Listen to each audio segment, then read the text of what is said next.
the name of the Father, Father, and and of of the the Son, Son, and of the Holy Spirit. Amen. Amen. Praise the Lord, brothers and sisters. Praise the Lord. Hallelujah. Hallelujah. Word of God says that my true worshippers will worship me in spirit and in truth. Hallelujah. Hallelujah. Are you a true worshipper? Yes. Let's worship our Lord in spirit and in truth by singing this song, You Are My All in All. Please join with me.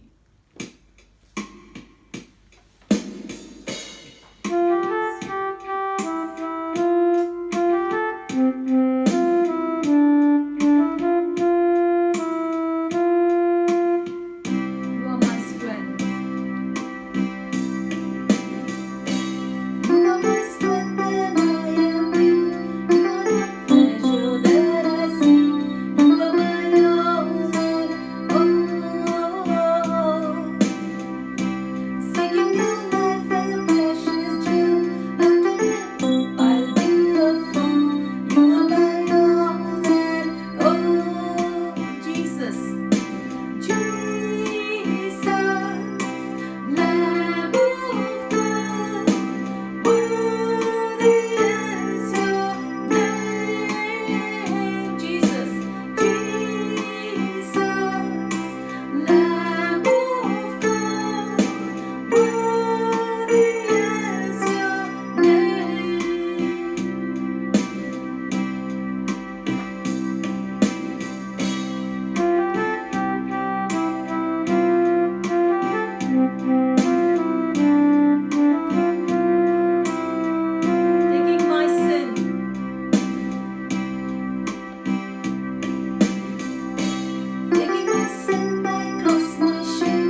Praise the Lord.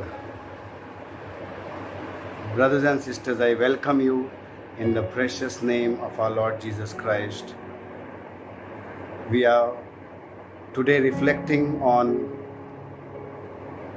the last gift of the Holy Spirit mentioned in the Corinthians, that is the gift of interpretation of tongues. It is one of the three vocal gifts, like prophecy, tongues, interpretation, tongues. These are called vocal gifts. So the interpretation is the third of the vocal gifts. Usually the gift of tongues, which we all know, manifested itself in two ways. One is praying in tongues, which every believer can receive, which usually means when we do not know how to pray, as Paul tells us in Romans, the Spirit teaches us to pray in language that is known to God. That is called praying in tongues. There is another way how tongues operate, that is called speaking in tongues. In Greek it is called glossolalia, which means speaking unknown languages in a religious worship. So speaking in tongues, speaking in an unknown language, it is a rare gift of the Holy Spirit. Basically, it is God's message given in an unknown language or tongues. Here is where the gift of interpretation comes into picture. Basically, the message is spoken in tongues, an unknown language, foreign language, which is not known to neither to the speaker, neither to the interpreter, neither to the congregation. So the speaker, under the guidance of the Holy Spirit, gives a message of the Lord, a prophecy, which we can say, but in a tongue, in an unknown language. And there the gift of interpretation of tongues comes to help, which is a supernatural enablement of the Holy Spirit, which enables to interpret the message in tongues into the known language of the congregation. And then the congregation comes to know what God is speaking to them. Remember, it is not the gift of translation. We say translation when the speaker knows a particular language, maybe the congregation doesn't know, so another person translates it into the language of the congregation. So here both the speaker and the translator know the languages. That is called translation. But here it is not translation, because neither the speaker knows what language he is speaking, neither the person who has the gift of interpretation knows what language the speaker has spoken. It is the Spirit which guides them and gives the meaning in a language that is known to all. Basically, the language that is known to the congregation. So the gift of interpretation, glossolalia, it is an urging, it's an urge to speak words which are given divinely by the Spirit of God. It is a rare gift. You will hardly manifest this gift in your lifetime, I'll say. Even I remember, I have heard, I have myself seen the manifestation maybe 2 or 3 occasions, usually at a large convention or a very special program of the Holy Spirit, maybe a national level or a huge important program where God speaks to His people, And why I'm saying it's a rare gift, because it is essential that the person who gives the message in tongues or speaks in tongues must pray that there is an interpreter available to interpret it, the message. If the interpretation is not available, it will have no, it will be of no value. It will be of no benefit to the people. God has spoken, but what He has spoken, the congregation will not be able to listen, to understand. So it is essential that when a person speaks in tongues under the guidance of the Spirit, he prays that also Holy Spirit give somebody the interpretation of this message. If it is known that there is no interpreter available, it is better not to speak in tongues. That is what Paul says in Corinthians chapter 14 on many occasions. In fact, he says, I speak in tongues more than any of you in 1 Corinthians 14:18. But he says, I would rather speak 5 words with my mind that are understood by all than 10,000 words in tongue or in an unknown language. So here he's trying to underline that though it is the will of the Spirit, it is the gift of the Spirit. The Spirit can give this gift to anyone at any location. It was mostly observed in Acts of the Apostles and at Corinth. Rarely in any other epistles or any other locations in Paul's journey of evangelization, there is a mention in the Bible about this gift of tongues or interpretation. So this gift was rare.